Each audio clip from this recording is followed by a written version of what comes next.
Hey everyone, this is Martin, and it is day 6 to the Back to the Land journey, the 30-day series that we've got going on right now. And today we're going to start talking about establishing or starting your land purchase fund, if you haven't already done that so far. And we'll be getting into more creative ideas that you can do for starting to raise those funds tomorrow and then on throughout the rest of the series. But today is getting the thing started. And so before we start doing that, though, I want to let you know that it's a 30-day series. If you're not subscribed already, please go ahead and subscribe. Hit the notification bell. Turn the notifications to all. That way, you'll get them all 30 of them as they come out.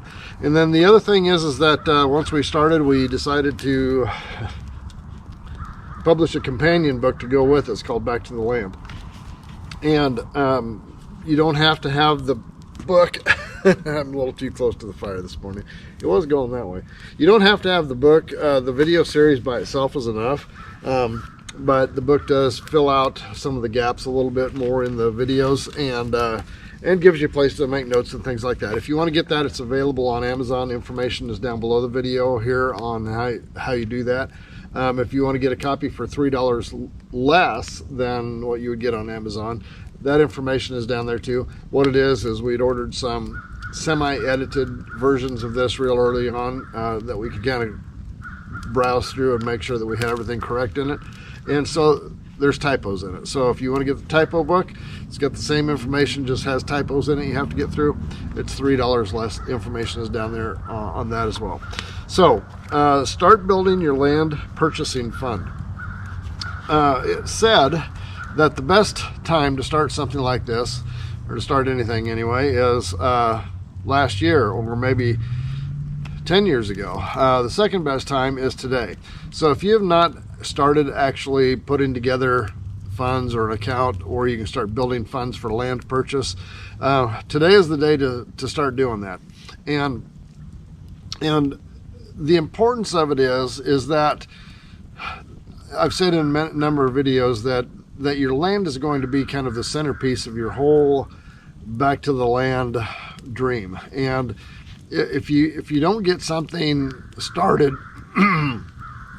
if you don't get something started with the purchase of that right away, every week, every month, every year you delay is going to be that much longer before you can get there. And so it's important to get it started today. And one of the things I'd mentioned in earlier videos is, one real quick way to start saving up money is simply dedicate yourself to saving up and putting back in your savings account $100 every week.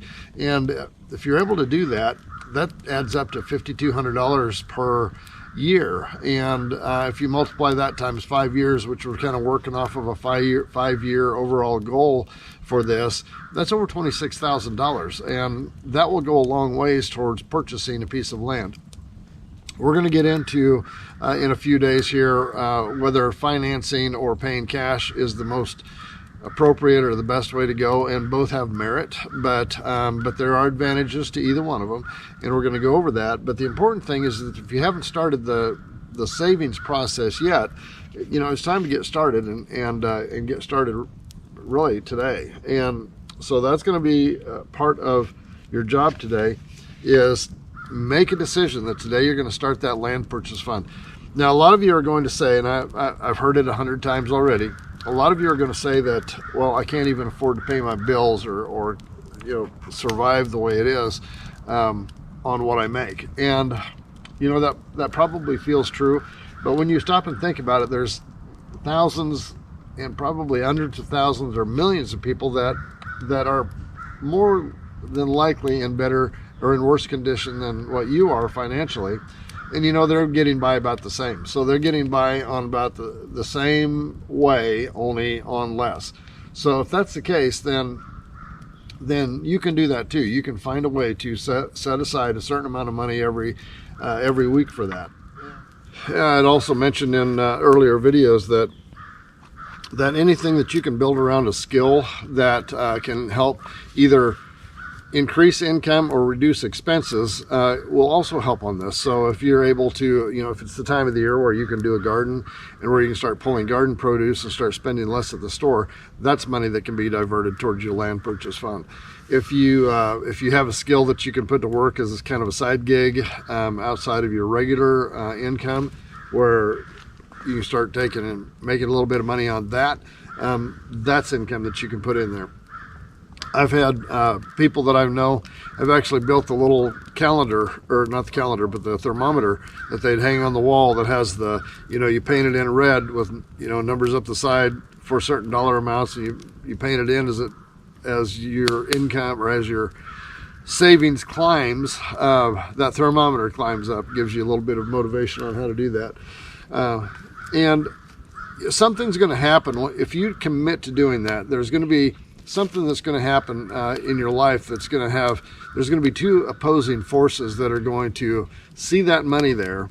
And one of them is going to be, wow, we've never had this much money in this account before that we didn't know what to do with. And there's going to be a temptation to run out and buy something that you've never had before. And then there's also going to be the force that looks at that and says, wow, we've never had that much money. This is really working. And that force is going to want to protect it and cause it to grow even more. And I've been in both of those. I've saved up money before and got all excited when I saw money there and went and spent it. and you can do it. It's your money, but you really have to decide what is the most important thing to you. Is it buying that new gadget, or buying a different car, or maybe a boat or a backyard pool or something like that, or is it going to be continuing to grow that into your land purchase fund?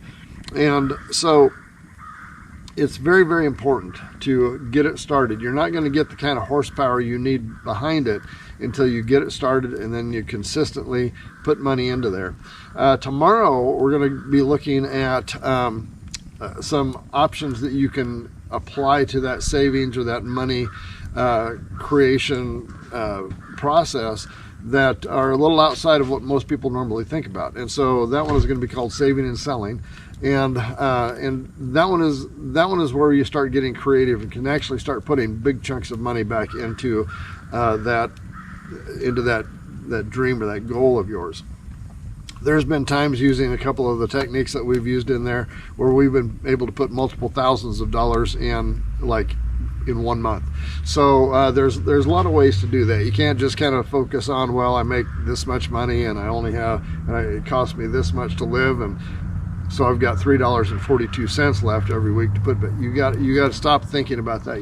You need to start thinking of creative ways, kind of outside the box, that you can start building up those funds a lot quicker.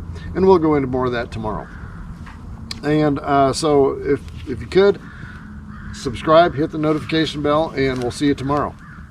If you've enjoyed this video, give it a like and a share, and don't forget to hit the subscribe button down below and the notification bell. See you next time.